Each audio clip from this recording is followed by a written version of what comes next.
They're using the same military surveillance tech and repression tactics used against Gazans to target student organizers on college campuses in the United States.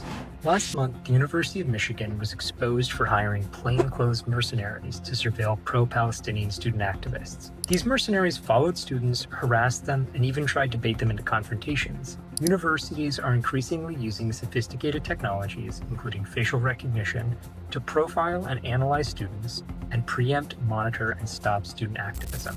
This contradicts the very essence of university campuses as an environment to promote and encourage self-expression and free speech. But college campuses are likely just a testing ground for these dangerous practices, which could start cropping up in neighborhoods and other schools across the country. Masks are one of the primary tools students have to protect themselves from invasive surveillance, and many colleges and universities are banning them. Go to stopcampusmaskbans.com to take action. Under California state law, police departments are prohibited from sharing data from automated license plate readers with federal agencies.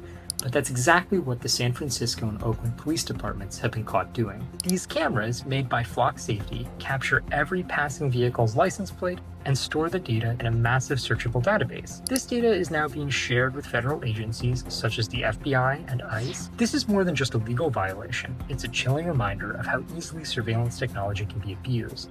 As long as our data is being collected and stored, and our personal information is always going to be at the risk of misuse and unauthorized access, we must push back on invasive tech like this. Some good news for folks in Boston who love karaoke and believe that queer and trans voices should not be silenced or censored online. Fight for the Future is throwing a Queeraoke party, which will be a night of loud singing and resistance against fascist attempts to censor LGBTQ expression through book bans, drag bans, and online censorship legislation like the Kids Online Safety Act. By joining us, you can speak up and urge local lawmakers like Senators Markey and Warren to stand with trans youth and reject censorship bills. Food and drinks will be freely available. Click the link in our bio to RSVP.